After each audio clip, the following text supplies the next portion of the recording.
Paris Olympics opening ceremony sparks outrage and widespread criticism. The opening ceremony of the 2024 Paris Olympics was all things controversial for several reasons. It hasn't even been a day since the event commenced, and we now have a large section of sports enthusiasts and fans calling out the opening ceremony for supposedly hurting the sentiments and feelings of a section of people. Also, this happened to be the first time that the opening ceremony of the Olympics was not held in a stadium. Despite there being heavy rain, athletes arrived by boat during the 4-hour opening ceremony, and the route saw the athletes cruise down the Seine for the Parade of Nations. Well, the rain kind of did play spoil sport, but was surely not the reason the opening ceremony received widespread criticism.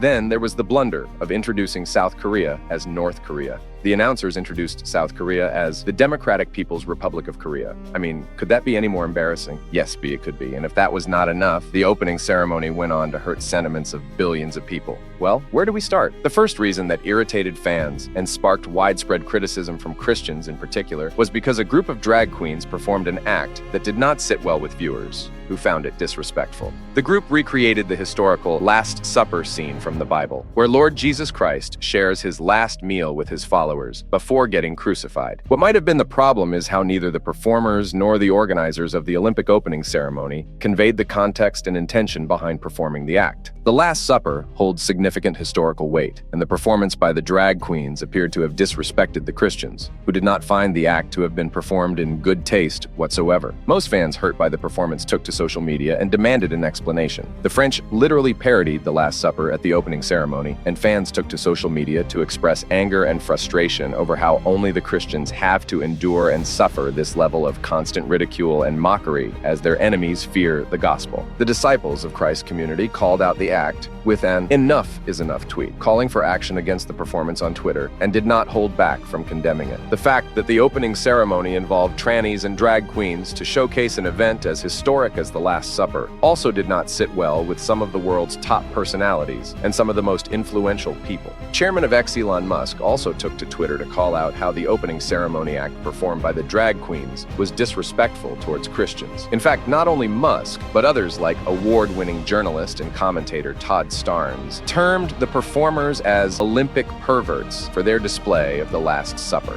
He went on to say that after seeing the performance, even the people of Sodom and Gomorrah would blush. Well, let's just say that nobody expected a bearded dude in a dress, a decapitated head to sing a song, and for a Smurf to be wearing a thong at the opening ceremony of the Olympics. Other top voices also called out the Olympics by saying that opening the event by replacing Lord Jesus and the disciples at the Last Supper with men in drag was something uncalled for. Co-founder of the Liberty Rock podcast, Clint Russell, pointed out that there are 2.4 billion Christians on Earth, and apparently the Olympics wanted to declare loudly to all of them right outside the gate, "Not welcome." See, we get the whole idea of there being enough room and freedom for creative expression, but it seemed to most of the top voices across the world that this was an effort made to seem too damn woke that came at a cost, since the sensitivities of the audiences were not taken into consideration. Not to forget the disregard for religious traditions and values, in addition to how the opening ceremony was an insult to the age-old Olympic tradition. But hold on, this is not it. You thought that things could not have been worse than this? Well, you are in for a rude shock. What made matters worse was the inclusion of a literal child in their highly sexualized and blasphemous rendition of the Last Supper. Can you believe it? An apparent child at the center of this chaos. And that is exactly what made matters worse. The public's outrage at this particular act was met with nothing but criticism, with many pointing out that instead of bringing people together, the planners of the event appeared to mock the religion of 2.4 billion people.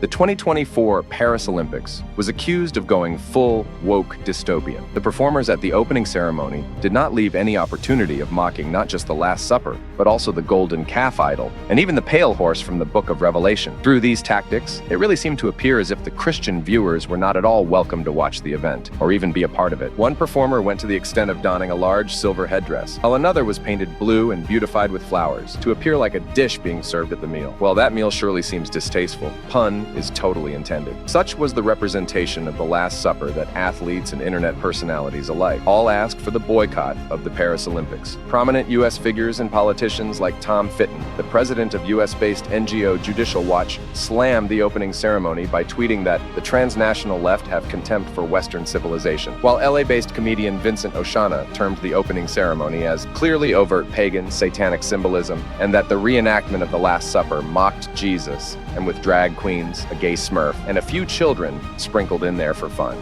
Former Team GB Olympic champion Rebecca Adlington also branded the opening ceremony of the Paris Olympics as disjointed, as athletes were made to parade along the River Seine in France on Friday. Kansas City Chiefs player Harrison Butker also criticized the Olympic opening ceremony by posting a Bible verse from Galatians which said, "God is not mocked." Mind you, this tweet reached over 1 million views. One such act in the opening ceremony also raised eyebrows when a rider was seen on a pale horse parading along the River Seine, with fans and viewers associating the act with death itself. Now, isn't that spooky? This went on to hurt Christian sentiments even further. Gojira became the first metal band to play at the Olympics, and what took viewers and the audience by shock was how they went on to spray fake blood into the air, and a performer dressed up as a decapitated Marie Antoinette popped up on the screen to sing along with the band. This also was a reason that gave many viewers across the world the ick and might have even disturbed many. However, performances from Lady Gaga and a beautiful closing ceremony featuring the one and only Celine Dion appeared to end the ceremony on a positive and light note, given the disturbing things the audience had to put up with initially. So, what was your take on the 2024 Paris Olympics opening ceremony? Yay or nay?